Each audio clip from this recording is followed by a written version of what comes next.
Broadcasting live in 185 countries, 6 3/4 continents, on the International Space Station, and carried on both Voyager Golden records.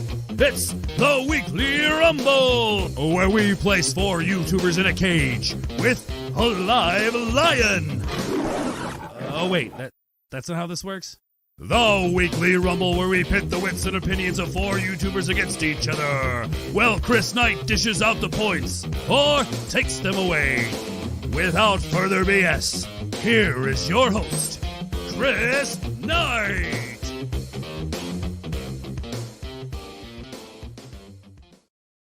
That is right. I am chrisknight, and you are watching the Royal Review 3000 here with another Weekly Rumble. That's right. I have 4 YouTubers who are guaranteed to go and fight for their opinions to the death. Yes, 3 of these people will not walk out of here tonight.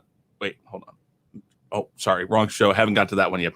Anyways, I have 4 YouTubers here today. They all have their own opinions about certain topics that we're going to discuss today from the Wheel of Topics. And right now, we're going to bring them all in. We're going to start with JJ. Hey, JJ, how you doing today? What's going on, everybody? How y'all doing? And up next, we have returning again from last week, Ellie. Ellie, how you doing? Hi. And then we have Mr. Martigan, also from last week. Hello. Yeah, he thinks he won last week. Well, I mean, no, I did win last week, and I should be brought in with a little bit more like oomph to it, not just like, and here's this guy. And up next is your official winner from last week, Mr. Mad Martigan. I thank you. I'm back again to win more stuff. More stuff? I don't know. I don't know. You still owe me from last week. Like, I got no prizes or anything. Not a check in the mail. No, not. Hey, you know what? Put that down, JJ. Put it down. All right, and up next, a very regular person here on the Weekly Rumble. We have Mr. Danny Graham from Comic Chat. Danny, tell everybody hi. How you doing, sir? What's going on, people? I am doing very well. And let's see here. Let's do a quick look here. We're going to go ahead and talk about the rules because, you know, we have to have rules and such and such and such. But let's see here the rules. Again, 2 topics from each guest and 2 from the host for a total of 10. Although lately we've just been going over the old ones and using the old ones that were recycled from other shows that didn't get used. So that's what we have on the board, 10 topics. The wheel will select 5 topics. Of those 5 topics, all of you will get each topic to talk about. And then we will spin the Wheel of Time. That Wheel of Time tells you how much time you have. 1 minute, 2 minutes, 3 minutes, 4 minutes, 5 minutes. And that is the same time everybody will get. So everybody will get the same topic and everybody will get the same amount of time. Now, if a 3 minute, 4 minute, or 5 minute is rolled on the Wheel of Time, those times go off. Only the 1 and 2 minutes stay permanently. Now, each panelist can respond to whatever the current responder is. So the person giving their opinion, if when they're done, you would like to say something, just make sure you tell me and don't make it too long. Let's keep it down to 15 to 30 seconds. Okay. To get your point, Nona. And that's the only time I want to mention it. So after this point, you have to tell me that that's what you want to do. Now, each panelist gets 1 mulligan and they can do 1 of 2 things with it. They can add time to it or they can subtract time from the time that's spun. So if they spend 5 minutes and they want less, they can go anywhere from 5 down to 1 minute. Or if they spend 1 minute and they want to talk longer, they can go all the way up to 5 minutes. So that's what they can do. With that said, guys, we're going to go ahead and we are going to share this screen here. And we are going to go to the lovely wildcard wheel. The wildcard wheel has some great things on it, such as no mulligan, locked in on a time, which we will spin the wheel of time for a time, and then we will spin the wheel of names for a name, and that person will be locked in on that time. Then we have the lose a mulligan, and we'll spin to see who wins that one. And then we have no 5 minutes. Steal a mulligan. We'll spin to let you know who can steal a mulligan. We have no 4 minute. Ask for a respin. So that person can ask for a respin in the question. They have to mention that at the beginning when it's spun. If they don't like that, they can say, I would like that to be respun. Next is no 3 minute. Then there's extra mulligan. And the next one is free skip. That means you do not have to answer that question. So we're going to spin to see what lovely prizes one or all of you get today. Oh, we get locked in on a time. So with that, locked in on a time, we're going to save this. Make sure we save it. We're going to go to the wheel of time. We're going to spin for a time. And then whoever gets spun on the next thing will be locked in on that time. 4 minutes. So that person will have to do 4 minutes the whole time. Oh, for every question. Yes. And we're going to spin to see who goes and gets this. And Ellie, you have won 4 minute time. I think it's rigged. Can we just say the wheel is rigged? It's okay when I get a free skip, but just like That's not how it works. It's not how it works. So let me get in here and make sure. Yep. Okay. So we're going to. So Ellie is locked in on 4 minutes. Now we're going to spin to see who goes first. Spin this, spin that, spin this, spin that.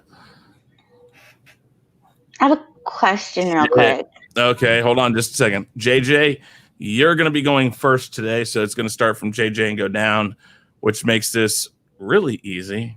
Let me close this up really quick here, and we will go back to the wheel of topics. All right, so it's going to go JJ, it's going to be Ellie, Mad, and then Danny. That's the order you go in. Everybody still has their mulligan, just so you know. And Ellie, you're stuck on 4 minutes. Go ahead. What With the question that comes up, that's a 5 minute question. Do I still only talk 4 minutes? You only talk for 4 minutes for the whole show. Everything you get is 4 minutes. And you can use your mulligan. You do have a mulligan, so only once can you use that. And you can change. Okay. You can do 5 minutes or go down. Either. Okay. So now that we know that, we're going to go ahead and spin for the first question. What were your three favorite Joel Schumacher movies? What were your three favorite Joel Schumacher movies? We will remove that topic. We will now spin for the time.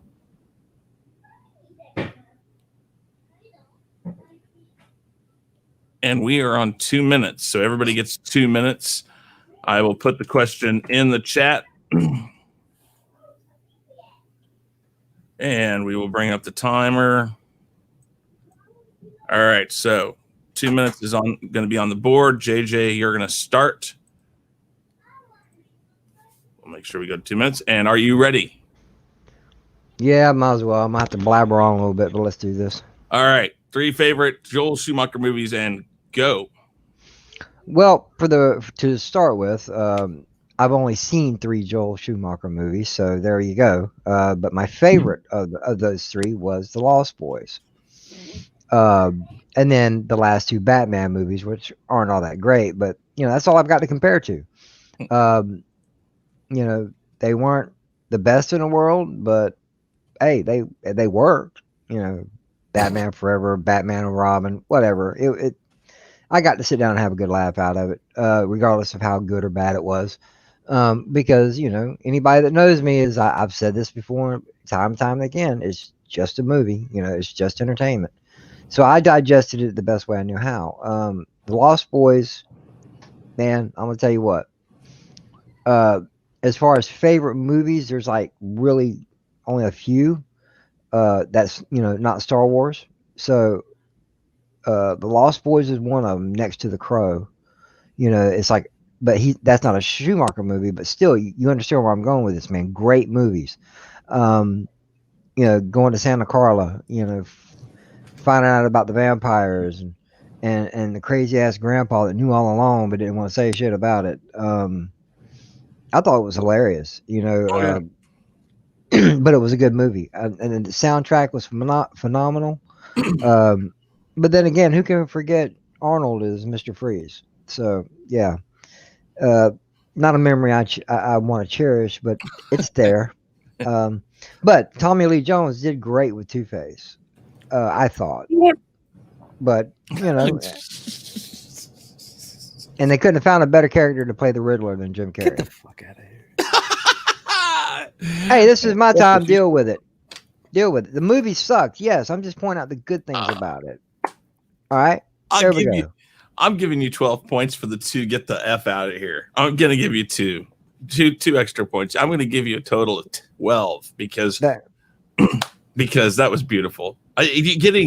Getting that in the first question in 2 minutes out of 2 panelists. That's perfect. I love it. 12 points.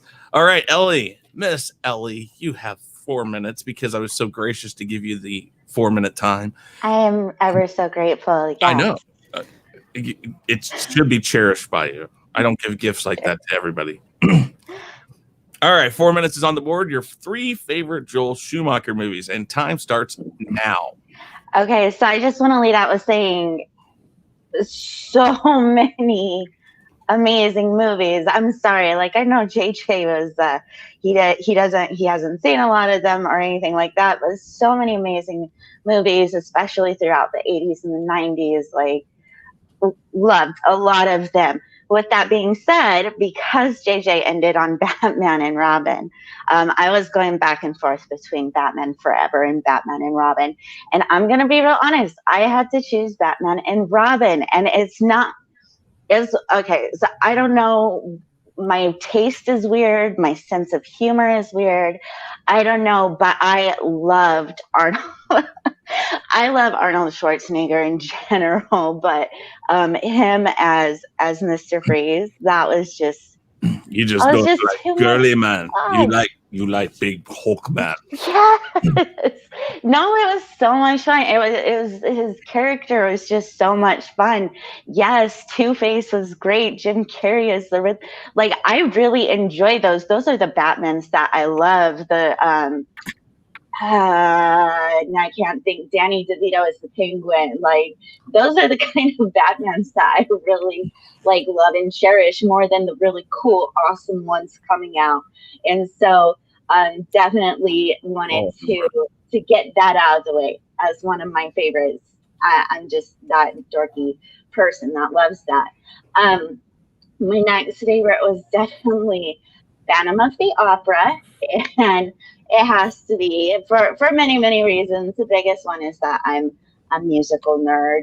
I love musicals so much. Musicals inspired a lot of who I am growing up. And I wanted to go with Phantom of the Opera. Of course, the entire composition of the whole film was very beautiful, and Gerard Butler was sexy as hell. Now, which movie is that? The Phantom of the Opera. Oh. What? Awesome. he was sexy as hell until his mask got pulled off at the end. And then the last one, oh my God. Okay. So they did a remake of it in, I can't think of how many years past, but Flatliners. Okay, I loved Flatliners.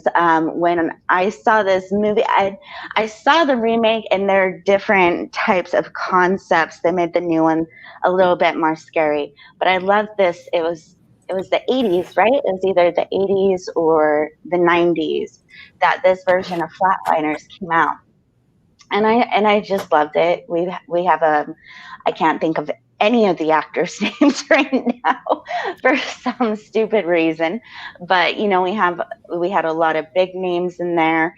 The story was fun. The story was well done, and so out of those 3, again, I want to go with Phantom of the Opera, Flatliners, and then Batman and Robin. Batman Forever was fun, but Batman and Robin that's the shit. I'm sorry. I gotta say it. Sorry for the potty language. But you can judge me all you want. But my dorky, crazy side just loves that kind of entertainment, and it's just fun. I don't know. It came out when it came out before, but I grew up with it. I loved it.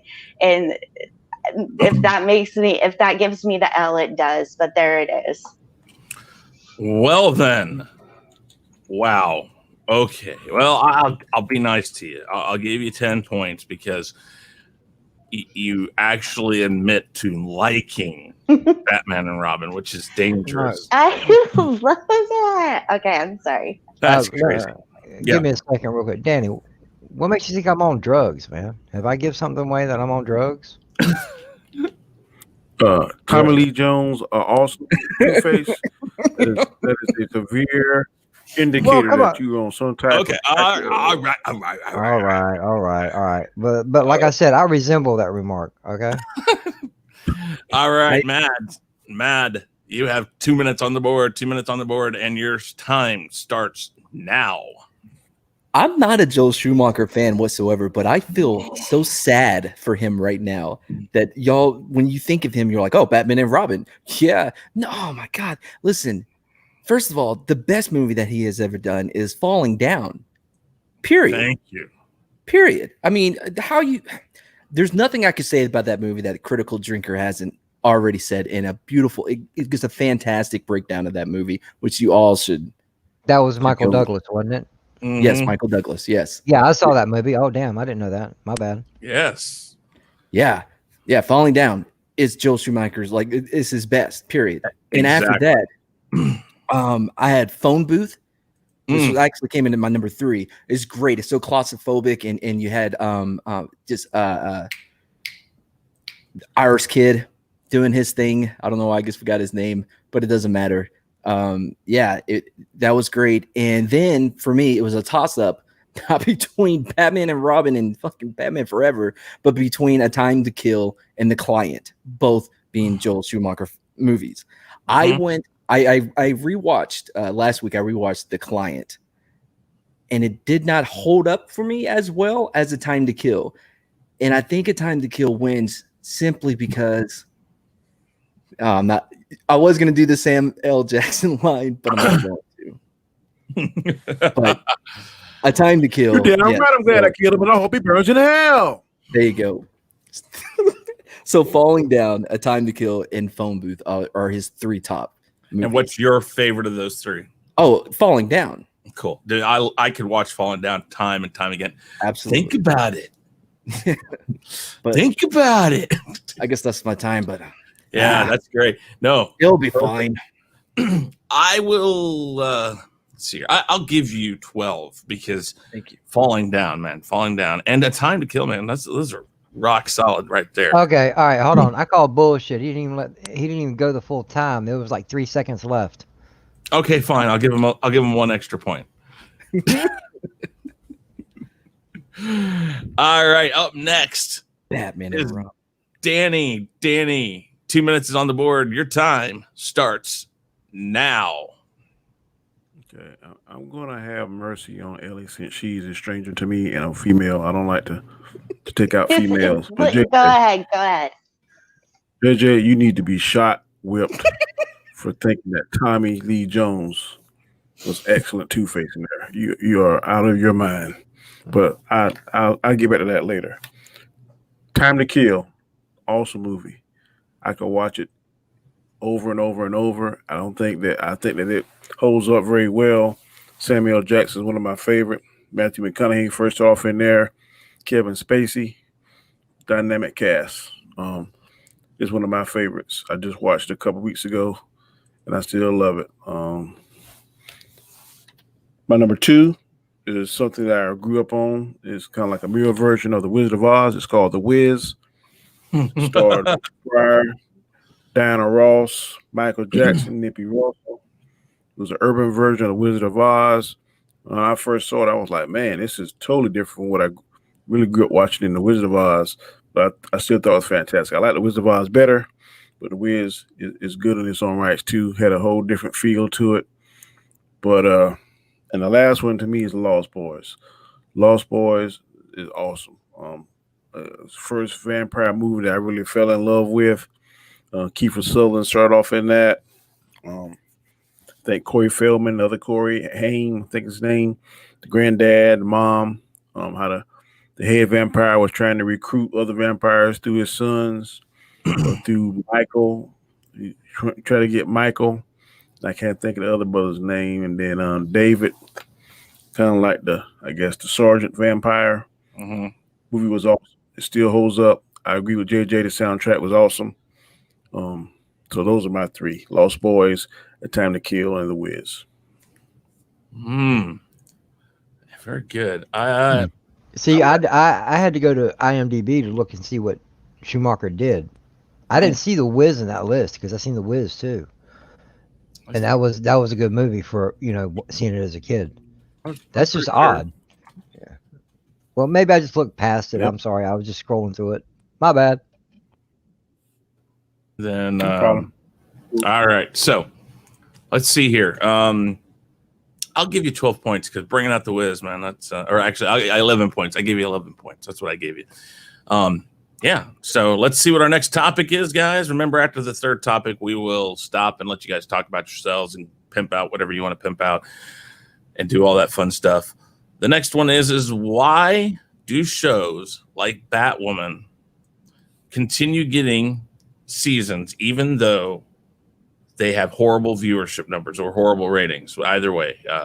So why do you think that shows like Batwoman continue to get seasons? That's basically the question. So we'll put that in the chat. We will then spin the wheel of time and see what we get. Looks like everybody's going to get 4 minutes now, so we'll take the 4-minute time off the wheel of time since it got spun. Everybody's going to go to 4 minutes. And next up, Ellie. Ellie, you start this round. Why do you think that Batwoman and shows like it continue getting seasons even though you get horrible viewership ratings or numbers?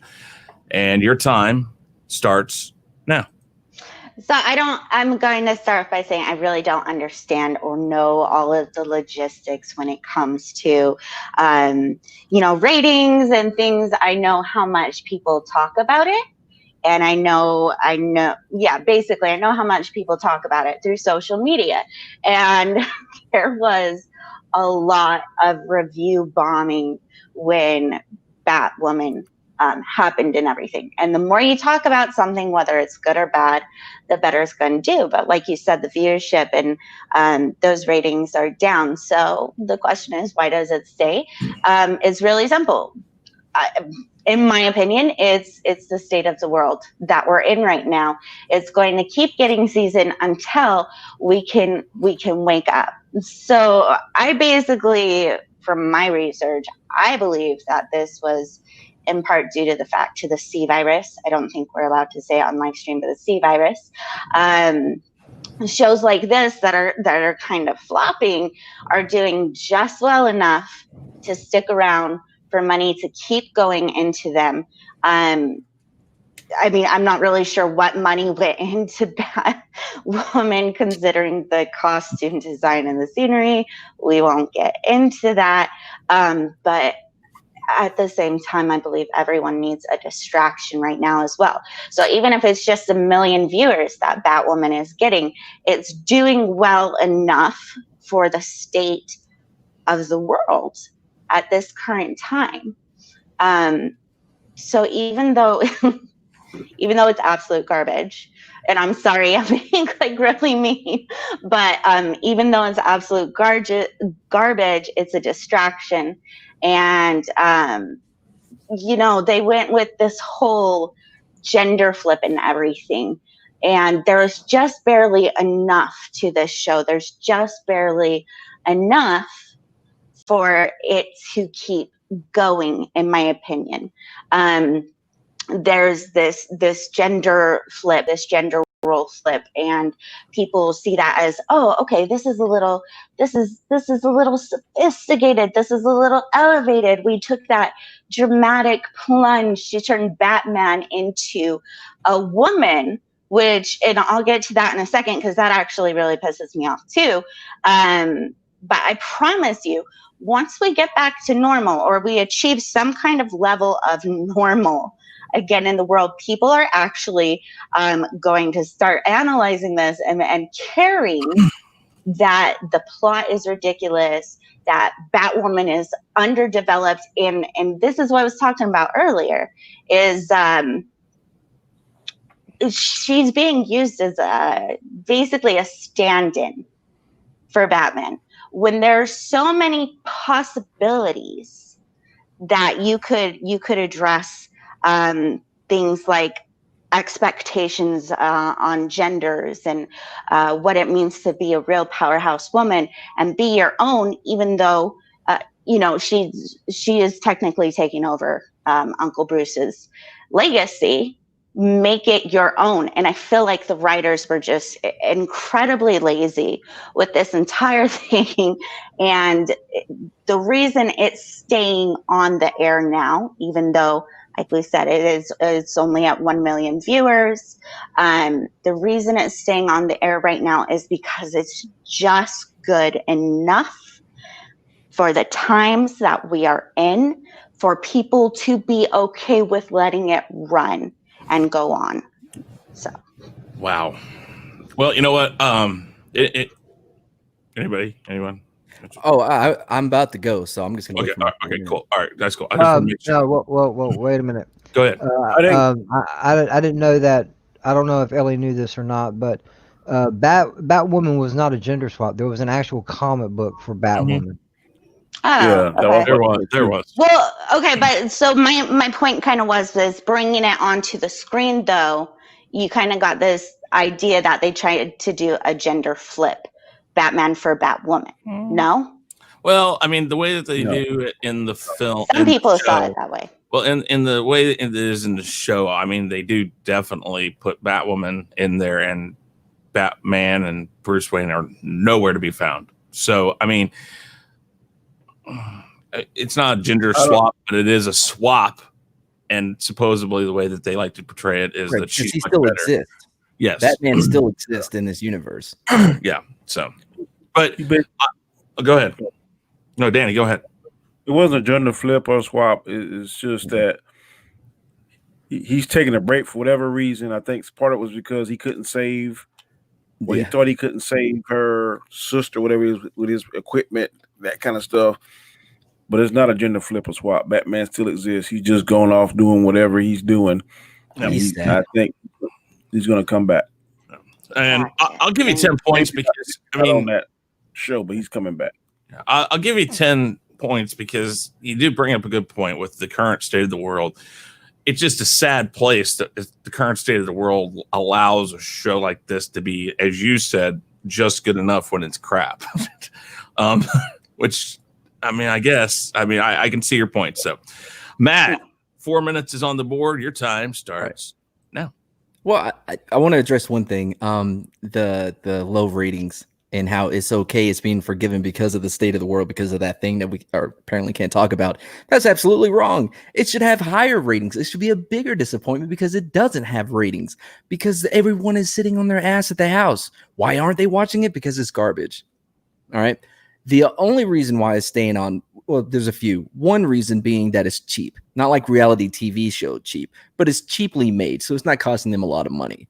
And it's also the advertisement that is being brought in, because you have to look at it. This is an LGBTQ plus AI show, so that gives advertising companies that want to advertise, give them a little clout. They're on the Batwoman show, and on top of that, it fits in with everything that the CW is doing anyways. The ratings for Batwoman aren't that far removed from like Superwoman, right? I mean, they're lower, but they're comparable. So they're still doing that. And now they have hope that by replacing Ruby Rose, isn't that her name? Ruby Rose? Yep. Doesn't matter. No one cares about her and she's done. Is replacing her with someone else. They're thinking that that's going to give them a boost. Honestly, most of their ratings come from people that watch EFAP. Because they break down every episode. And Longbone, is that the name? I like her too. She has some good breakdowns too. Yeah, that's why most of those the ratings that they have is from hate watch. Is from people looking for content. And if that's what they do, that's what they do. But they have the higher morale ground right now by just saying anybody that hates on it, like, well, they're bigots. They hate us because we're LGBTQAI plus. they can only get away with that for so long. But yeah, it's a garbage show. I laugh. I love it. I enjoy it. I enjoy watching the EFAP's coverage of it. And Longbone, I feel like I should have looked up the name of that channel. Yeah, she's way bigger than me. She's never gonna see this. But yeah, so I mean, what more? Okay, all I gotta say is wow. What? You know, she's bigger than us. She'll never see this. That's just No, wow. me personally. That's what he said. It was bigger than me. Yeah. Which I'll clip this part. I'll clip that part so she hears it, and I'll tag her. So. Are you kidding me? I will. I would. Her and me on the stream together? Oh man, that's money.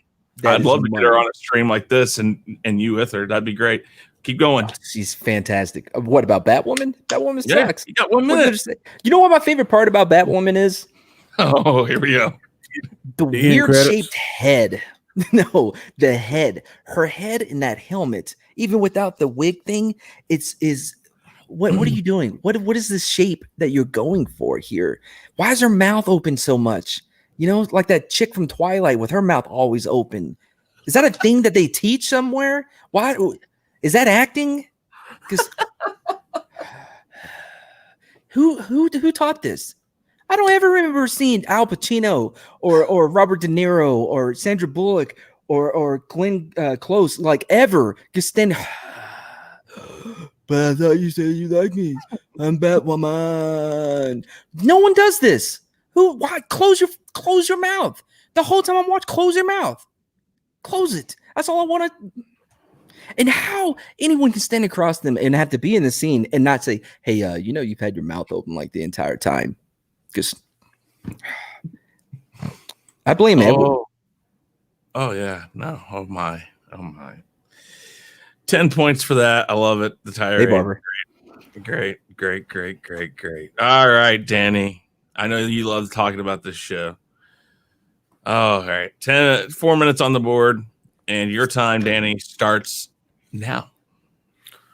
Okay, we all heard the phrase superhero fatigue. Well, I'm gonna create one. Superhero inebriation.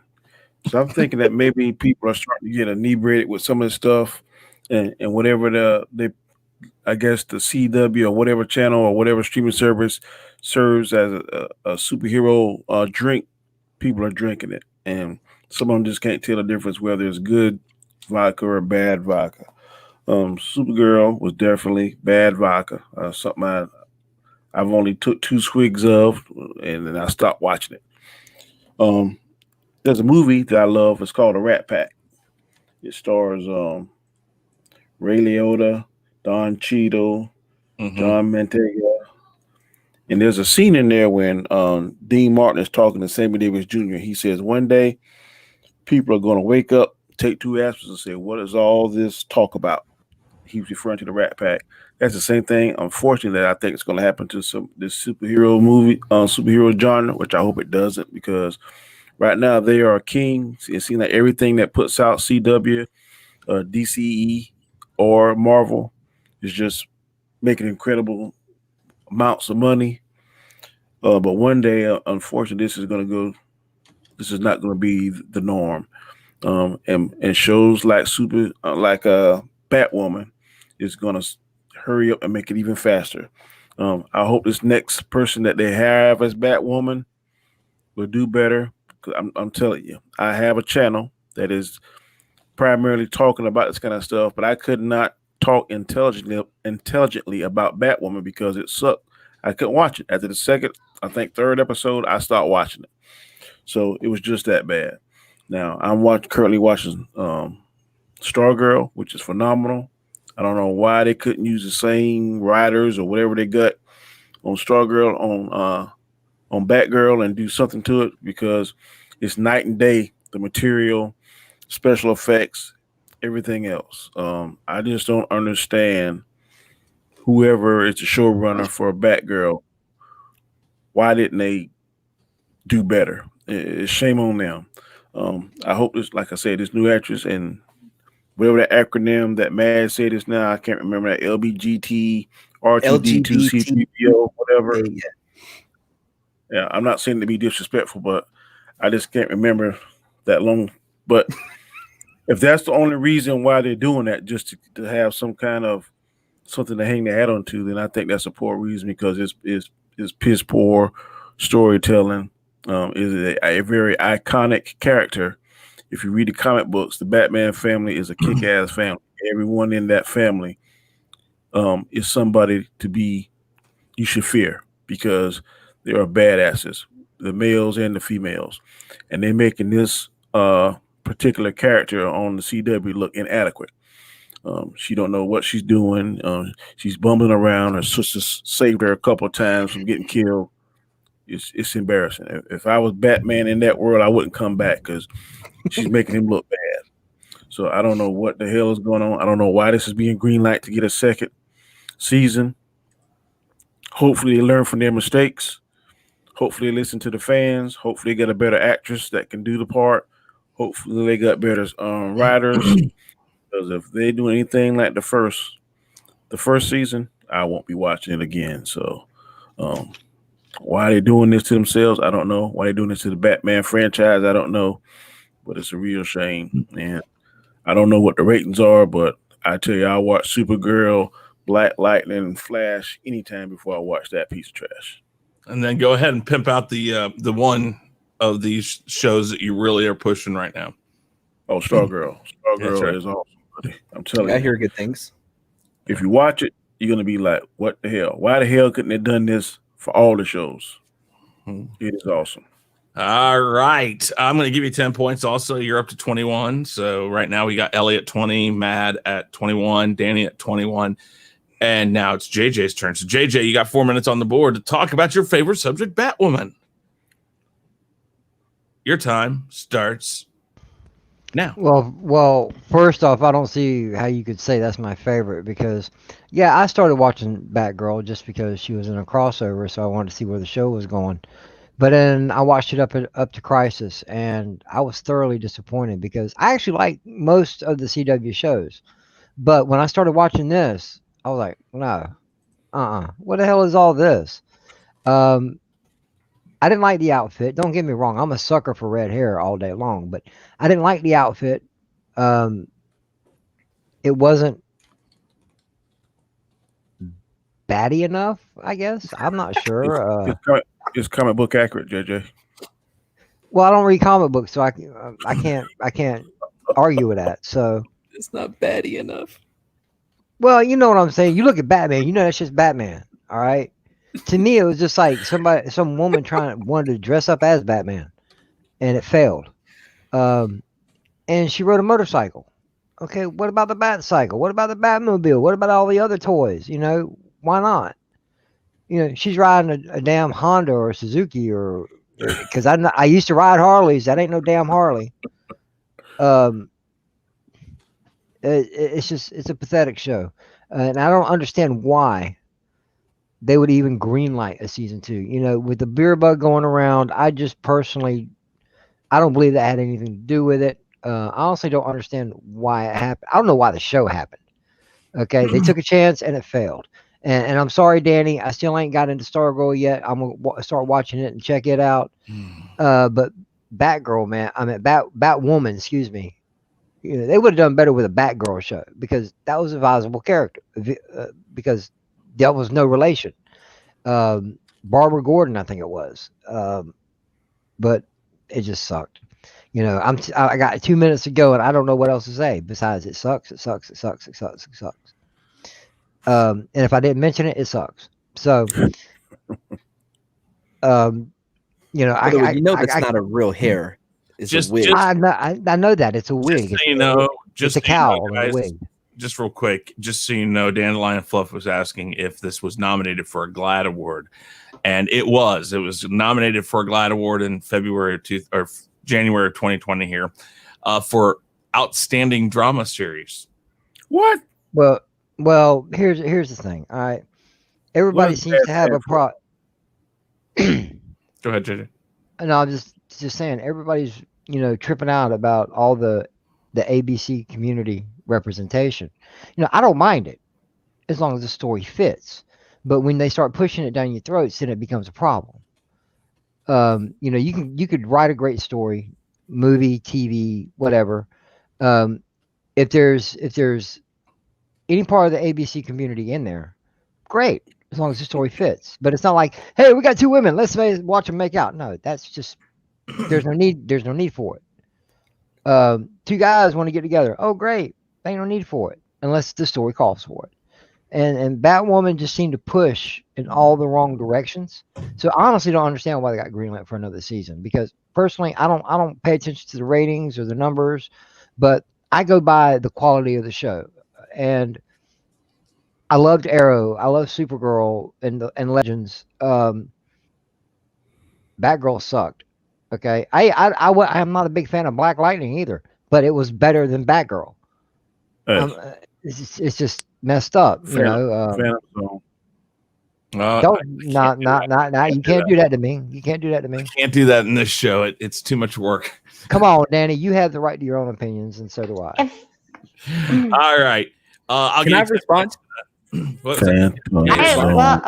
Yes. Matt.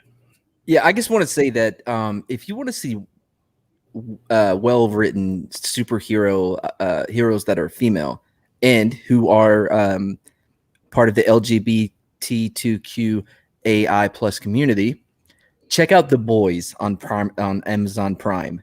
The Boys, I heard about that. I haven't seen it either. Fantastic show. I just rewatched it again, getting ready for the second season, and I gotta say, I'm not like me personally, like female protagonists. I can't relate to them. I've never had a menstrual cycle, so I can't relate to them. But in this show, I dig it. I dug them. Like they won me over. You know what I mean? And I saw the trailer to it. And it looked interesting as hell. It's fantastic. Great show. Okay. Ellie, Can I you have something? Yeah, go ahead. Yeah, I just wanted to add, because everybody's like, it's not the C virus. It's not. Think of it from this point of view, is that how easy right now is it to produce more content? How easy is it to get the cast and crew together and do a filming, a new movie, a new TV show? So what we're faced with right now is the fact that we're stuck with what we have, and putting out shit is better than putting out nothing. But it got approved for a second season. So yeah, you check out Carnival Road. I guess everybody loves the taste of shit. So all right, so let's see here. Let's spin and get our third topic, and then we'll get to talking about you guys for a minute. And let's see what the third topic is going to be. How many points do I get? You get 10 points too. You are at 22, so you are in first place currently. Has YouTube hit its peak and is it poised for its eventual demise? Yes. Now, could it self-implode? Could it self-implode? Or would there need to be a better alternative for it to fail? So basically, is YouTube basically set to crash? Or do you believe that it has to have a better alternative for it to fail? We'll put this in the chat. Hopefully it'll show up quick because my chat is way behind. We're going to go ahead and spin. See how much time you guys have. Ellie still has the lovely 4 minutes. This is the 5-minute time. The 5-minute time has now been spun. Hey, Chris. Yes, sir. You got like 27 screens here. Just pop out the chat. It's a lot faster. I did. Okay. So, yeah, I'm going to make sure that it's where it needs to be. Okay, so 5 minutes has been spun. Your topic is, has YouTube hit its peak and is it poised for its eventual demise? Could it self-implode, or would there need to be a better alternative for it to fail? Let's see here. We're going to go ahead and bring up the board, the time. We're going to bring up 5 minutes. Next up is Mad. Mad, you do have a mulligan. Yeah, I was about to say, can I mulligan this shit? Yes, you may. Mad Martigan is mulliganing it. The triple M. So that 5 times fast. I am not going to do that, sir. Okay. How much time do you want? What do I got left? Well, you can do 1 minute, 2 minutes, 3 minutes, 4 minutes. I'll do 1.5. You can only do full minutes. 1 minute, 2 minutes, 3 minutes, or 4 minutes. 2 minutes, just in case. 2 minutes. Okay, 2 minutes is on the board. Get the fuck out of here with the half a minute thing. What the hell? 2 minutes is on the board, and your time starts now. So yeah, this is pretty easy. Absolutely not. No. One, there's no alternative. Two, streaming right now has saturated the market. All right, you have Amazon Prime, CBS, Hulu, Netflix, HBO Max, the Peacock. Who named it the Peacock? So dumb. Anyway, and they're all fighting. Like the whole point of it was like, hey, we don't have to have cable now. We can just get Netflix and Hulu. And well, now we're gonna need NBC. Well, now we're gonna need Stars. Don't forget HBO. And it's just becoming cable, but by a different name. All right. So YouTube is nowhere near. I don't think it's reached its peak at all. Especially if they can get a foothold into streaming for games. If they can really get that going and start chipping away at Twitch, because Microsoft's whatever the hell it was that lasted 3 months, that's over with now. Mixer. Mixer, that's done, right? And so if YouTube can get a foothold into gaming, then I mean they're only going to grow, you know. And I know they failed for the most part with their original content because it was a dumb idea, but if they could try to get a hold of a little bit of that streaming, maybe they can make a difference there. But as it stands, where else are you going to go? Name another company name something else other than YouTube to where you can do this stuff. I'll wait. Don't even know what that is. Well, and it's not even near as easy to work with. So no, I agree with you on that. So yeah, I mean, normies like me, we're not gonna. I just started my channel a month ago. I'm like, hey, you know who deserves me? I'm guessing the public, and so I decided to come out and grace you with my presence. So there's that. I'm glad your ego's a little smaller than mine, but I agree with that too. Bit, yeah. Oh wow. So yeah, no, there's no concern whatsoever of it failing ever. All right, cool. All right, I'll give you 10 points. 31 is where you're at currently. Danny, you have 5 minutes, and I assume you want to use that wonderful mulligan. I got 2. Man, you're gonna keep 2? Yes. All right, your time starts now. I agree with what Matt said. I don't even think YouTube has seen even half its growth yet, and if it finally does get to where it's matured, there's going to be some type of evolution or something that's going to happen that's going to branch off into a different direction and start a growth pattern from there as well. I think if they could have more bonus incentives and stuff for the content makers, instead of taking such a hefty cut from whenever they get monetized and stuff, I think that would be beneficial, and then maybe that could have more people plugged in and want to do more stuff. But right now, as I see it, I don't think that it's nowhere next to failing or falling. It's going to evolve just like the World Wide Web. It's going to keep stretching and reaching. And like I said, this is the only place, like Ahmad said, where if you have the time, the grit, the determination, you can start your own show, speak your own mind, have your own content, have your own ideas, your own different programs and stuff. And to me, it's just right. It's just now starting to really take off. You see all kind of stuff that trends now.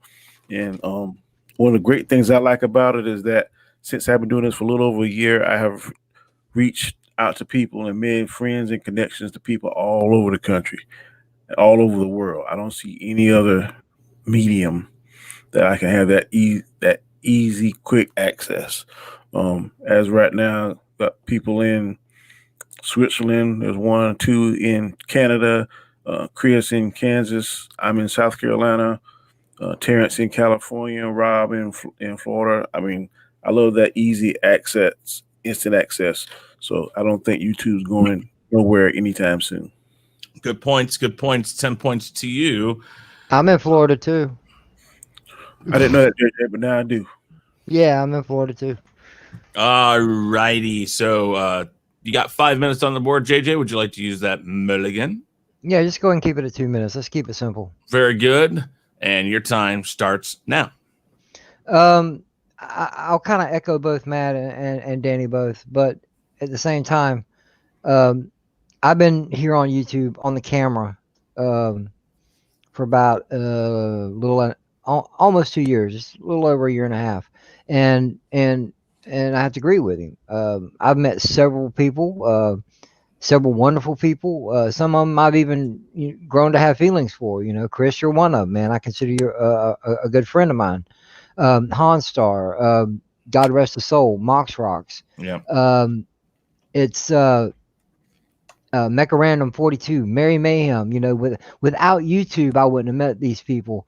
Ellie, even yourself, you're a wonderful person. It's just, and Mad Martigan, I'm not shying you, but we ain't known each other that long. But you seem to be a great person, also.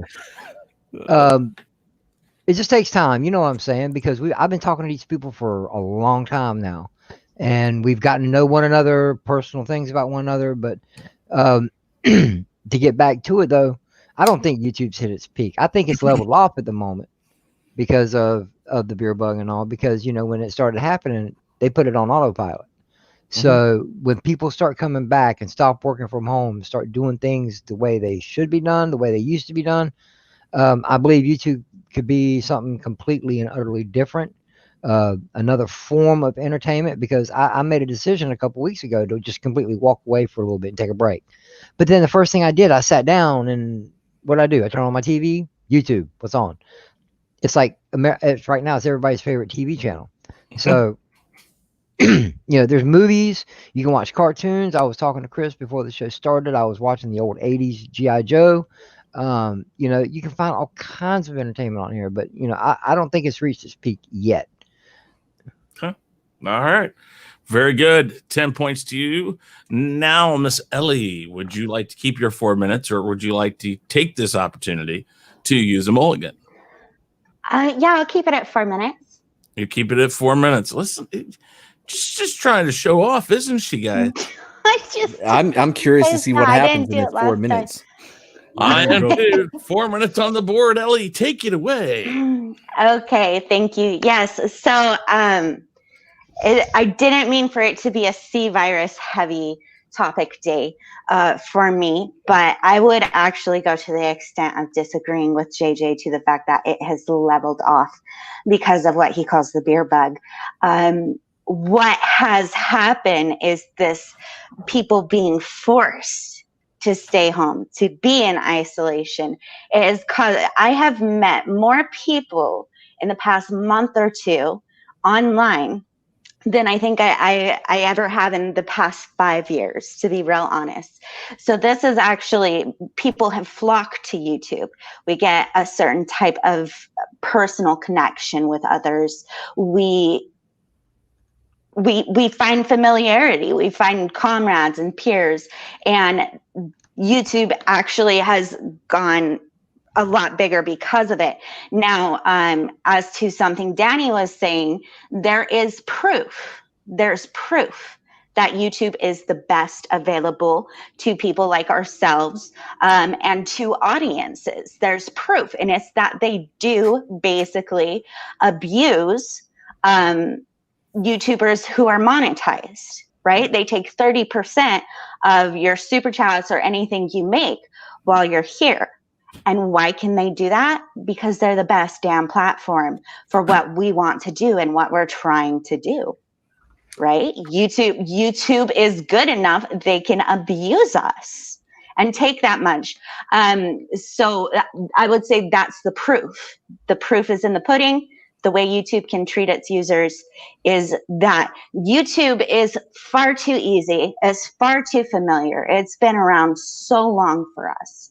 And then you go ahead for streamers like ourselves, you add something as simple as StreamYards, which there is a free version of it.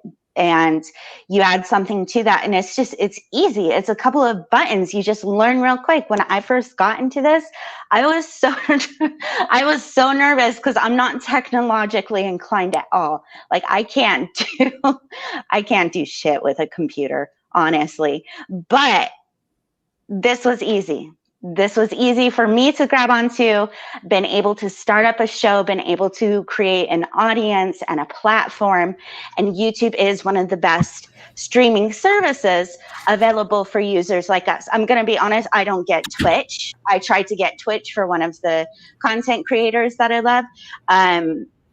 Again, going back to what everyone said, this is easy, this is familiar. And I don't know if we take that for granted or not, but it's definitely, if we want to get away from YouTube, because think about this, if we want to get away from YouTube, yes, a better alternative has to come out. Something that's even more easy, maybe with just a thought, you start streaming. I don't know.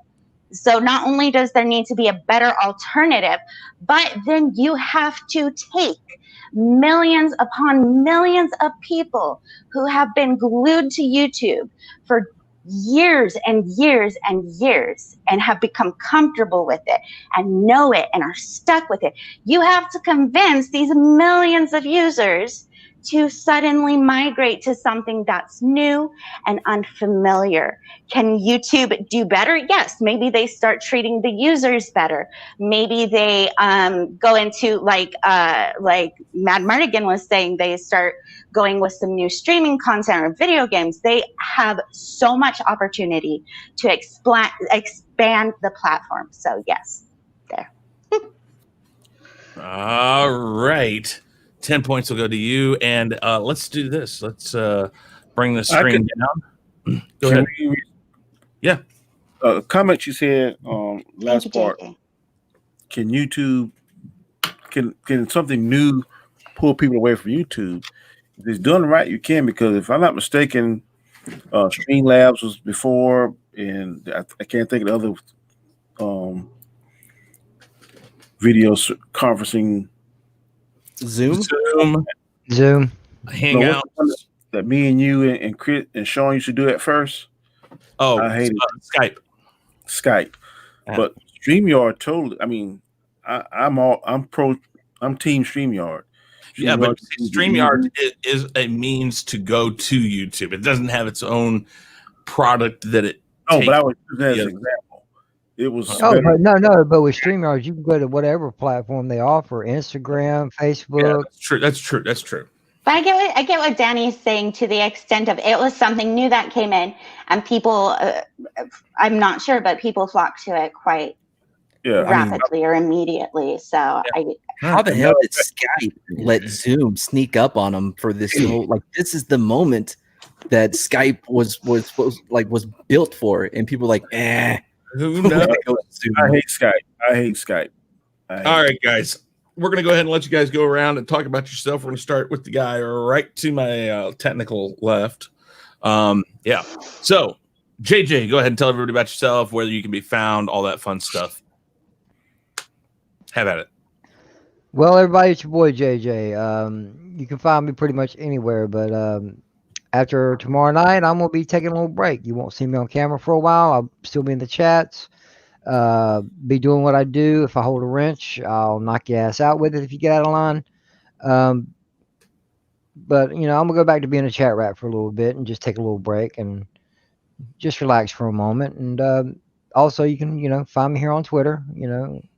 I might let you know about some things going on. I might not.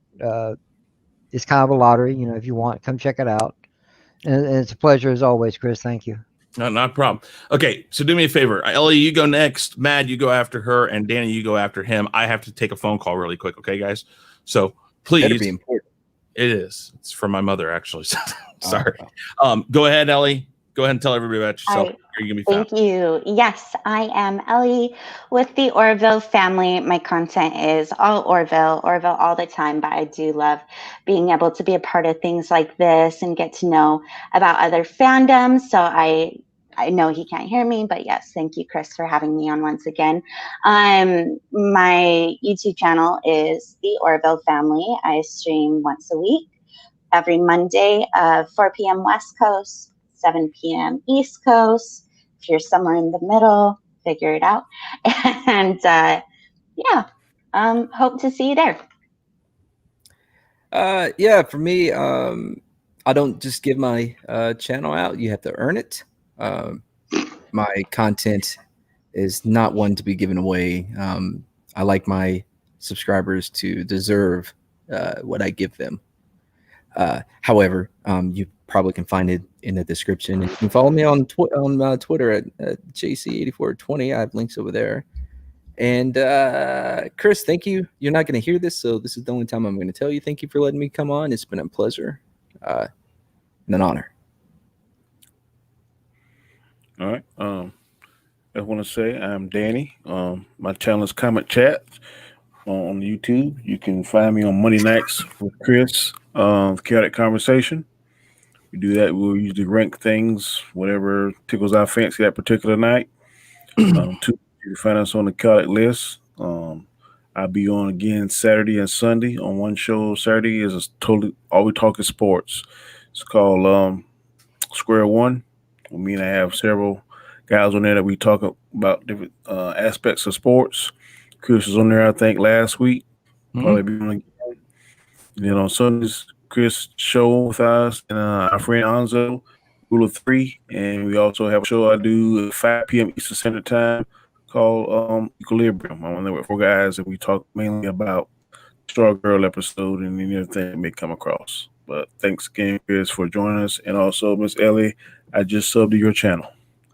Thank you. I think I subbed to you when Chris was doing your little alien. You guys were doing like that alien stream. I'm not worthy, so I have to wait. Okay. So you guys all talked. Everybody got yourselves out there? All right, cool. I just want to make sure. So here we go, guys. We're gonna bring back the wheel. And let's see here. We got 2 more topics to do, guys. 2 more topics. This will be the last topic. So let's, as far as the first 4 goes. So this one, I believe, is going to be started by Mad. You started the last one, right? No, wait, did I? Yes, I did. Yeah. Okay. Yeah. So Danny, you're going to start this one. Funko Pops. Should you keep them in the box to preserve value or take them out and enjoy them? Funko Pops. Take them out. Keep them in. Which ones? I'm going to remove that one, and I will go up here. I will. I'm sorry. Can I just say that's what she said? Okay, done. Ah, yes. There you go. That had to be said. I think it's like a once a stream thing. You have to have that said. I don't know. All right. I'm sorry. Okay. Here we go. We're going to go ahead and put that out there. Funko Pops. Should you keep them in the box to preserve value or take them out and enjoy them? Sometimes you feel like a nut, sometimes you don't. And let's see how long you guys are going to have to talk about this. Ellie, of course, has 4 minutes. But she still has her mulligan, so she could use that 1 minute to talk about this. Take them out, keep them in. And, yeah. So, Danny, you are up first. We're going to put that 1 minute on the board. Your time starts now. Funko Pops. I think if you give a damn about them, you should buy 2. Enjoy one and then preserve the other. That's what I do. Right now, I have 2 in my closet still in the box. One is when Thor is putting the axe in Thanos' shoulder, and I have another one of Luke Skywalker on the original land speeder, and I think out of Star Wars, the New Hope. But basically, it's like a basketball card. If I think one's going to be worth something, later on down the road, I always buy 2. That way I can have one to trade and one to keep. You never know. If we get lost or damaged, then you always got a backup. So it depends on what you collect and how you feel about something. I saw HanStar. He had Smokey and the Bandit, a black Trans Am, which is my favorite all-time car. Mm-hmm. I would buy 2 of those. One I would sit in my office and enjoy, and the other one I would keep. So in case it became hot one day, years from now, I would have it to sell. Very good. Yeah, very good. I'm not a big pop fan myself, but that Trans Am and all looks pretty cool. All right, JJ, 1 minute's on the board, and Danny, you got 10 points for that. All right, JJ, your time starts now. All right, like I just said, I was never a big Funko Pop fan, but I am a collector. Everything I've bought since, say, 96, 97, yeah, no joke, Star Wars related, of course, but I'd never opened none of them except for my Legos, because I was told if I wanted to buy Legos, I had to build them. So, but with Funko Pops, I've owned one. I had Captain Phasma. I boxed it up along with a book and a lightsaber, and I sent it to Mary. You know, that's what I think about them. I think honestly, I think they're dumb looking. But for any collector, that's their own ball of wax. I've seen some cool ones. Don't get me wrong. I've seen some cool ones, but it's not something I would want to go spend money on. To me, there's always bigger and better things, and yeah, it's Star Wars. But I'm not saying now. I'm just saying in general. That's me. I go buy lightsabers, figures, Legos, whatever. It was my thing. Okay. All right. So you say just you don't care. I don't care. Well, no. As a collector, I keep them in the box. Okay, fair enough. Okay. Yeah. 10 points to you. Ellie, you have 4 minutes, or you can use your mulligan. I'll do the 4. Do the 4. Man, I just like hearing myself talk. I'm really nervous that I'm going to hate the last question. So I'm keeping it. I'm holding on to it. I don't disagree with that strategy. So here you go. 4 minutes is on the board. Funko Pops. Take them out. Leave them in the box. Time goes now. Okay, perfect. Thank you. So the pure, simple, straight to the case, leave them in the box. I appreciate and I respect people who want to take them out and actually enjoy them. That's a beautiful thing. It's childlike wonderment. But at the end of the day, especially, I'm not trying to be mean to anyone, I'm sorry, but especially as an adult, we have to understand and appreciate and respect the value of anything we buy. The second you spend your money, you are investing in something, whether it's in people, hoping that maybe one day they do better because you help them out, a product, stocks, something like that. The greatest reward when we spend our money is to see the value of that product grow. And as every collector knows, you take something out of the box, you take something out of the casing, that value becomes diminished. Now, I do like Danny's idea of, hey, if you can do it, if you want to, if you really want to enjoy it that much, yeah, go ahead and get yourself two so you can play with one and keep value for the other. But I mean, it's been a minute since I've played with dolls. It's been a minute since I've used my imagination to that extent. It's collectible. Action figure. No, yeah, it's been a minute since then. So personally, from my point of view, I don't see the value in enjoying them, taking them out of the box, I guess. You keep them in the box, you can see them, they design the box very well. Here's the thing about these Funko Pops, whether you like the design or not, whether you've invested in it, we'll say, or not, this is not a flash in the pan. I don't know if you guys know, but these people, whatever, now I can't, they're the people who create the brand. Designers? The what? Designers? Yeah, the designers, the people in charge of putting the product out there. They also have pop sockets, which how popular are those right now? Stick those to the back of your phone, and it's this fun, cool new way to hold your phone. And it's actually really helpful because your hands don't cramp as much as they usually do. They're actually looking at coming out with video games for these things right now. And they even have breast cancer support pink Funko Pop action figures or whatever you want to call them, collectibles. So this is not a flash in the pan, people. This marketing company, this brand that's being built, they're very, very smart about what they're doing. And while there is this huge excess of the product coming out right now, just like, again, every collector knows that as time goes on, as product starts to deplete, these will increase in value. It's not going to be something people can just easily find on the internet for $20 to $40 anymore. It's going to turn into those collector's items that, yes, they're already now, but it's a trendy kind of poppy thing. It's going to turn into legitimate down the road. Oh, you remember when they came out with this Funko Pop? Or I really would like to get my hands on this character Funko Pop or this special edition for the breast cancer support or this or this or that. That is legitimately where these are headed. And so just like watching the stock market, if you can see the value in this and invest and leave it in the box, you're going to make out like a bandit. Boom. Wow. 4 minutes. So you're calling them the next Beanie Baby? Basically, yes. Yeah, exactly. I mean, I don't disagree with that. I mean, I think they're kind of cool. I think there's a reason to kind of maybe keep them around. But No.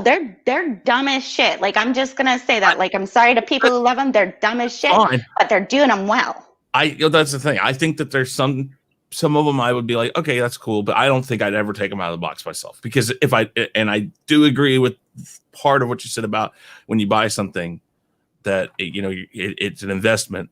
With this type of thing, I would definitely say so. There's some stuff I disagree with, but this one I would not. So I'm going to give you 10 points. You're up to 40. Right now we got 41 for Danny, 42 for JJ, 40 for Ellie, and Mad Martigan, you are up next. You have 1 minute on the board. We'll get you to that 1 minute again. And your time starts now. Yeah. Leave it in the box, take it out of the box, doesn't matter. It's whatever you want to do. It's up to you. No one cares. And something that both of y'all said is correct. It is a lot like the Beanie Babies, a flash in the pan, which was what the Beanie Babies were. I had a friend growing up in high school. His name was Pat. I forgot his last name. Oh, Patrick Lamb. There we go. I'll say his whole name. I don't give a shit.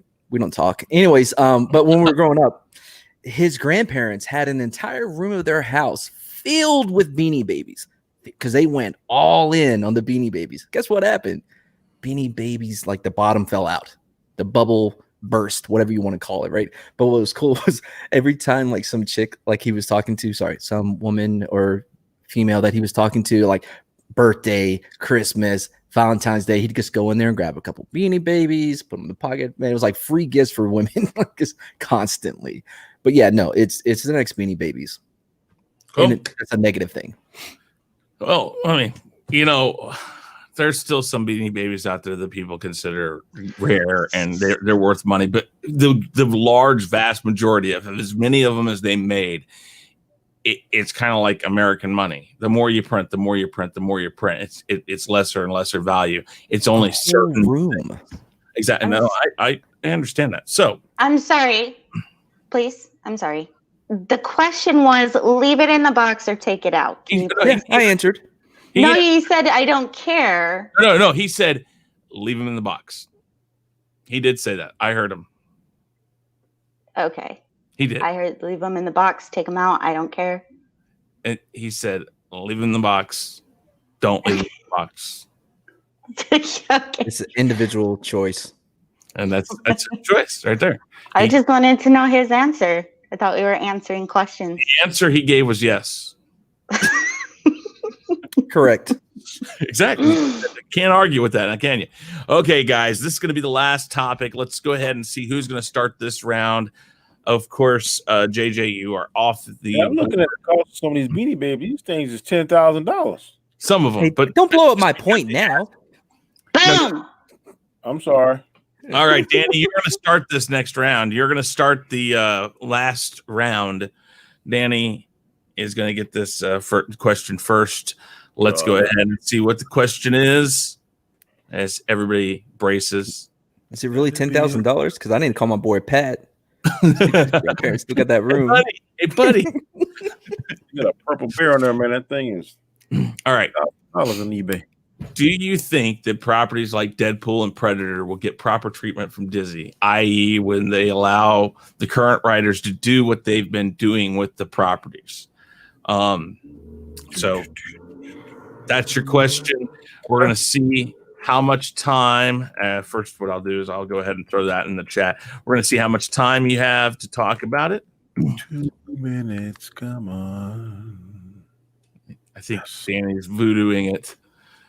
Yeah, that was impressive, actually. 2 minutes on the board. All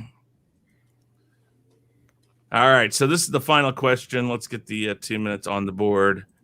And your time starts now. Okay, first and foremost, I don't give a rat's ass about Deadpool. I don't care what Disney does with it. They can mess it up. They can rate it R, rate it whatever. I don't care. My main focus is on Predator. The last two Predators, they have shit it up. So I hope that someone that knows and cares and gives a damn about the Predator franchise, the Predator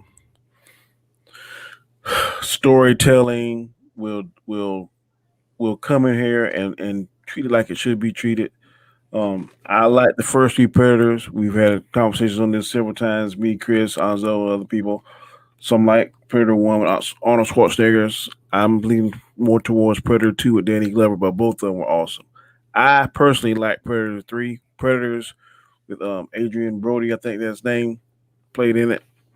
And I hope that they will take something, anything. Let it be a continuation of Predator 1, 2, or 3. I'd be happy with it. But that last thing when he was trying to actually hunt and find an autistic child to take his DNA to upgrade them. I'm not saying anything bad about autism. I don't want anybody to think that. But to me, that story was just I didn't quite grasp it. The only part that was really cool was this super predator. I mean, he was like 10 feet tall, like he was about 350 pounds, and he was bad, but they totally just did not use him. There was no fear. I was not invested in, dog, how we're going to kill this thing. It was not very well written. So I hope that Disney will go back to the drawing board, so to speak, and go back to what really made Predator franchise excellent. Arnold Schwarzenegger, Danny Glover, Adrian Brody, do something with one of those stories and just start back over. But this mess they did with this last Predator was totally a slap in the face of the Predator franchise and all Predator fans, in my opinion. Well, okay, I don't disagree with that, but you lose a point because you dissed on Deadpool. So you're at 50 points. Okay. Yeah. Okay, JJ, 2 minutes on the board. And your time starts now.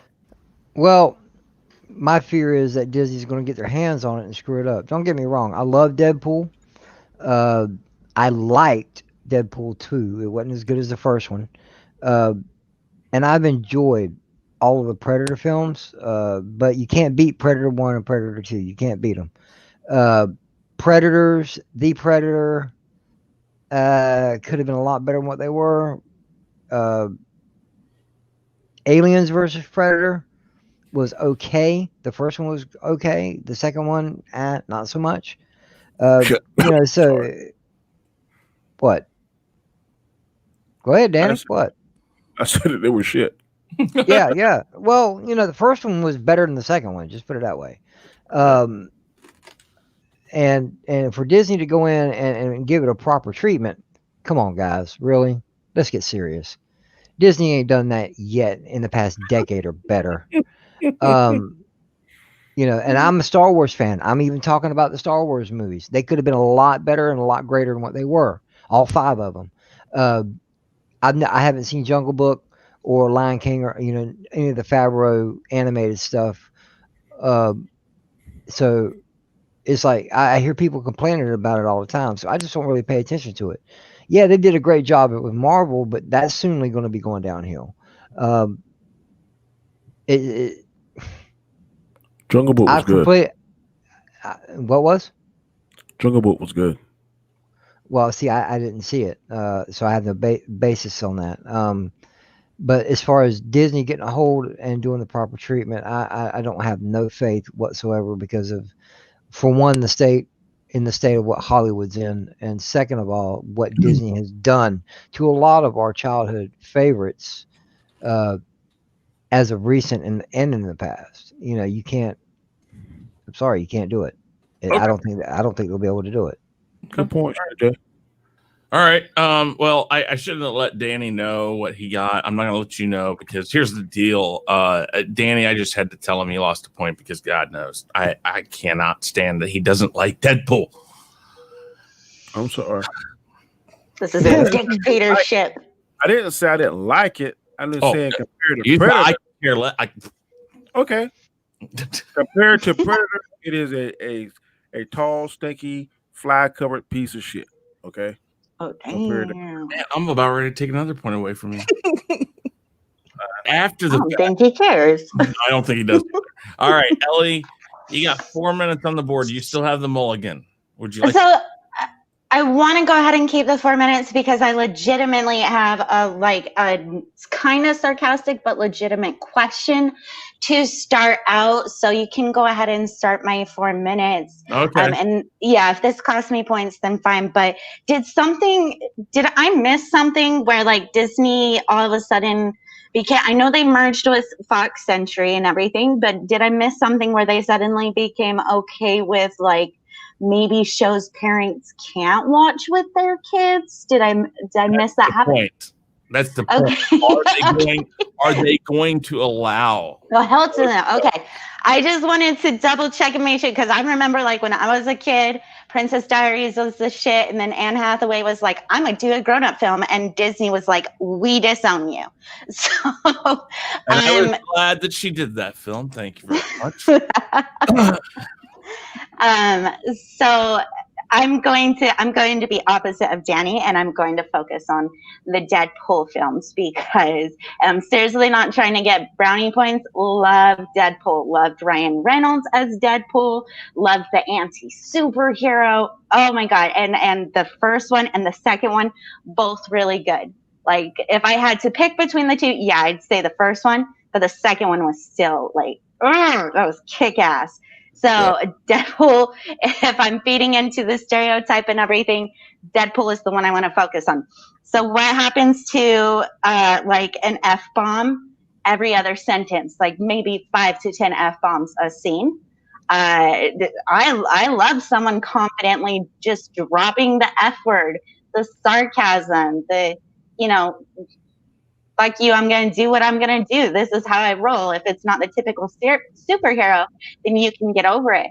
I saw that Ryan Reynolds, he went ahead and he did this tweet in the Deadpool, and he's wearing like the Disney Mickey Mouse hat, and he's on a school bus that says like Disney on it.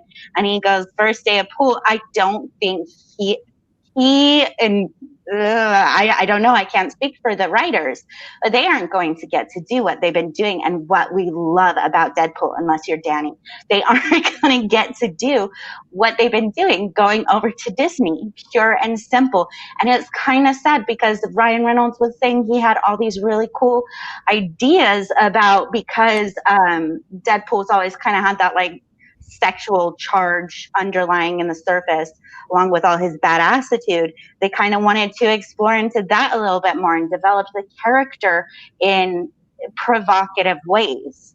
And we all know that now going to I was seriously, I read the question. I was like, there's something I'm missing, because I love the Predators. The first Predators, wow. Disney taking over? No. Disney taking over Predator. That's not. We're losing, and I said this last week. We are losing, and I don't know why it's happening. My theory is that we're losing. We're getting this new content that is crap because nobody can come up with an original and innovative idea, and people. I got into a conversation about it last night. Okay, then what's the content? What is it you want to see? If I have to come up with the ideas, you pay me millions of dollars to come up with your next pitch. And so what's happening is Disney can't be original at all. So they're taking on these things that did really well in the box office, things we grew up loving and cherishing, like the Disney classics, and they're turning them into something that they think will speak to this generation, that they think is I don't know, is going to relate to people more. And what they're doing is squeezing money as much as they can. They don't care if they kill it. They're gonna squeeze the money. Oh, I am so glad you were the last person. Go ahead, Danny. Mad Marty. I haven't gone. Oh, that's right. I'm sorry. Danny, what'd you say? Do you take the same process twice? I can't. You broke up for a second. I said, if you can take the same product and sell it twice, who wouldn't do that in the business world? No, you're 100% correct. But this comes down to our entertainment. JJ says that all the time. A movie is a movie. But this comes like this is shit I grew up with. Like when I was a kid, Disney classics. She getting another 4 minutes or? No, yeah, exactly. I'm sorry. So and Ellie, just the same way that I did, Danny. You can't just ignore Predator. Man, I didn't ignore Predator. I brought it up. It was as good. much time And into Disney Predator. You put as much time into Predator as he put into That's Deadpool. So because 1 I point love is gone from you Deadpool. too, miss. 1 Okay. point is gone from you too. I'll take it because Deadpool's the shit. Predator's great, but Deadpool's the shit. I'll take it. All right, Mad. Thank you. Mad. Please salvage us from this crazy I got mess it. we've got going on. 2 minutes on the board. Your time starts now. Predator 2, amazing movie. I not too long ago we rewatched Predator and Predator 2. I gotta say, I enjoyed Predator 2 so much more. It's cuckoo bananas in the best way possible. There's my cuckoo bananas for the show. Now, Yes. Deadpool 2, I could go either way. I love Deadpool. I love Deadpool 2. I think they both had their strengths. I don't know. I guess I would have to go Deadpool 1 over 2 just because it was like, fuck, man, this is Deadpool. It's great. As far as Disney with this whole thing, don't forget, Disney has made rated R movies for a long time now. Thank you. They haven't done it under the Disney title. Think Touchstone, Thank you. Hollywood. There's all these other subsidies that they have. Their Buena first Vista. was Down and Out in Beverly Hills was the first Buena one. that they Vista. made. Yeah. Exactly. Stubber was the last one that they made with Basista, but Drax. Yeah. And boy from Batista. Silicon Valley. Yeah, Batista. Yeah. Mhm. That was rated R, and it was under a subsidy of Disney. Disney knows what they're doing. They know that there's money in rated R movies, and they're going to continue to make that. So I think the reason why they're probably not going to have Deadpool in the Marvel Cinematic Universe directly is so that they can use maybe Fox or another subsidy that they own to be able to distribute rated R movies like they're doing right now. Taka Waititi's movie, I guess like saying his name, Jojo Rabbit, was another one of Disney's subsidies released films. Ad Strada, the Brad Pitt one, Ford versus Ferrari. I mean, it goes on and on. They know what they're doing. Just because if they choose to not make it rated R, that is a choice that they are making. Not because, well, we don't release rated R. No, they're doing it for another reason, not because they don't know how or that they cannot, because they certainly can, and they have. They've been doing it for years. Beautiful. Thank you very much. And no, I totally agree. I think this is what they're going to do. They're going to leave it under Fox. They're going to leave these properties that are like Predator and Deadpool under the current umbrella they're in, and they'll keep them rated R. Now, I don't think they're going to keep Deadpool out of the MCU. I just think when he comes to the MCU, it'll be PG-13, and they'll make that fourth wall break to make fun of it. I can't say that word and stuff like that. And I think they'll play with it like that. Now, I'd like to say that might be why you win this or go to the final round here, because I'd like to say that. But the fact of the matter is it's a random number generator that picks it. So we're going to start here. Third place today because of the random number generator. Danny with 248 points. Third place with 274 points is Ellie today. Second place with 327 is JJ. And right now in first place is Mad with 338. So we're going to let Ellie and Danny go to the back room really quick, guys. I'll bring you right back after I'm done with these two. And we're going to let them go to the final round where 5 questions that I ask are going to be what you guys have to answer. You have to answer the way I would answer. And we go back and forth. So this is how we're going to do it. I have my 5 questions right here. You have to tell me what your answer is. And based off of that, you get a point or you don't get a point. The person who has the most points at the end of the 5 questions wins. And if we have a tie like last week, well, we'll spin the wheel of names because it doesn't matter. There's not really a winner. You see, there is, Chris. Look at these two. Look at these two. These two are serious about this, guys. So, your first question: Yankees or the Mets? JJ. Oh, you're muted, JJ. Or you got to turn your... Yeah. Okay. Yankees. Okay. Mets. Okay. Then let's see here. Lakers or Bulls? Bulls. Okay. Lakers. Okay. Let's see here. U2 or Coldplay? U2. Okay. U2. Okay. Better pilot, Anakin or Luke? Anakin. Okay. Anakin. Okay. And the last question is Jamaica or Hawaii?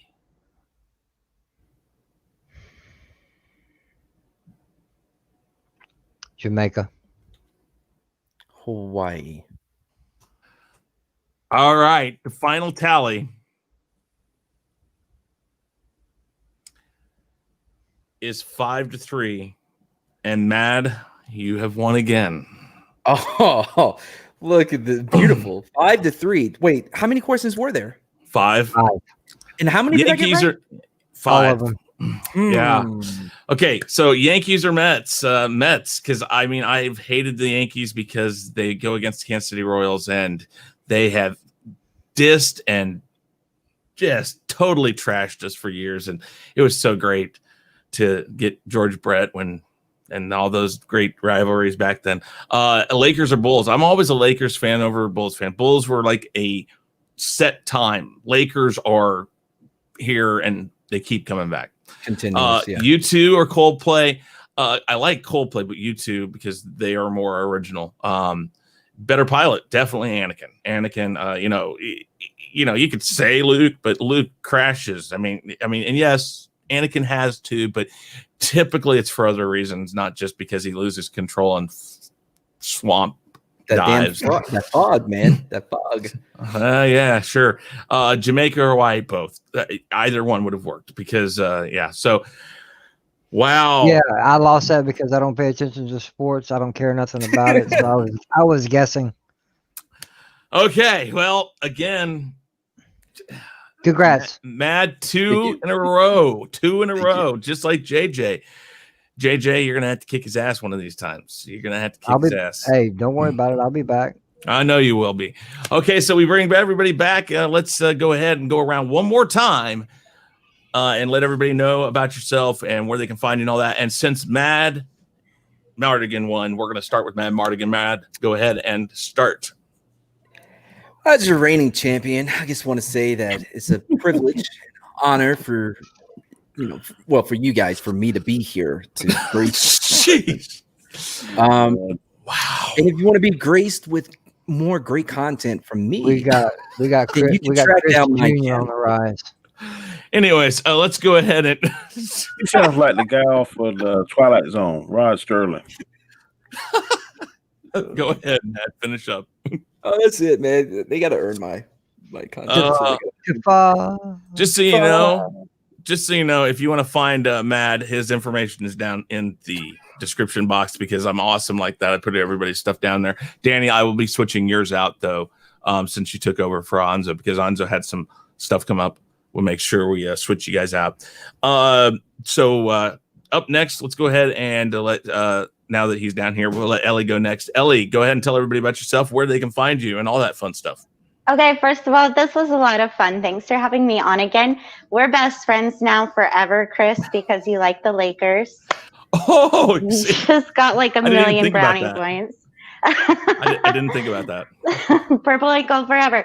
Anyways, yes, Ellie of the Orville family. Come join us every Monday, 4 o'clock West time, 7 o'clock East time. That is definitely not AM. And we talk Orville. And a lot of the content for the Orville, especially if you're a Trek fan, if you're a Trekkie, a lot of it is relatable. So even if you haven't seen the show, you can find a place in the family for sure. So stop on by. All right. Up next, let's go to Danny. Danny, tell everybody about yourself and tell everybody about how wrong I am about the Lakers. I'm a Laker fan, so I can't be mad. Right. Yes. Like you said, I have to agree with you. The Bulls were doing a time with Michael Jordan. Other than that, I don't give a damn about them. Exactly. I did. You can find me on Monday nights, Tuesday nights, Chaotic List, Chaotic Conversation, 9 p.m. Eastern Standard Time on both of them. On Saturdays, you can find me at 4 p.m. Eastern Standard Time on Square One, which is a sports show. We talk NBA, NFL only. And then on Sunday, you can find me with Chris on a Rule of Three and Nzo. And then 2 hours later, you can find me on my other show, Equilibrium, starring myself, Terrence, Nzo, and John. So if you can't watch all of them, pick one, and please support us. I appreciate it. I just recently got monetized, so I'm going to do a monetization. Congratulations. Congrats. Yeah. Absolutely. And next couple of days or next week or two. But I will shout out to everybody on Twitter. And awesome. Matt, I just subscribed to your channel, bro. Oh, thank you. I appreciate that. All right. Oh, yeah. Okay. So up next, definitely not last. Number one in the program, number one in your hearts. It is JJ. Tell everybody about yourself and where you can find you. What's up? What's up, everybody? It's your boy JJ. I'm a nothing and a nobody. I just wander around as a stream whore. I just pop in from time to time. You know, I like doing the show. Thank you for having me on again, Chris. You can find me on my YouTube channel, which is JJ, also known as SithLord3827, or right here on Twitter at SithLord3827. So sometimes I tweet, sometimes I retweet, sometimes I don't. It's a lottery. Come check it out.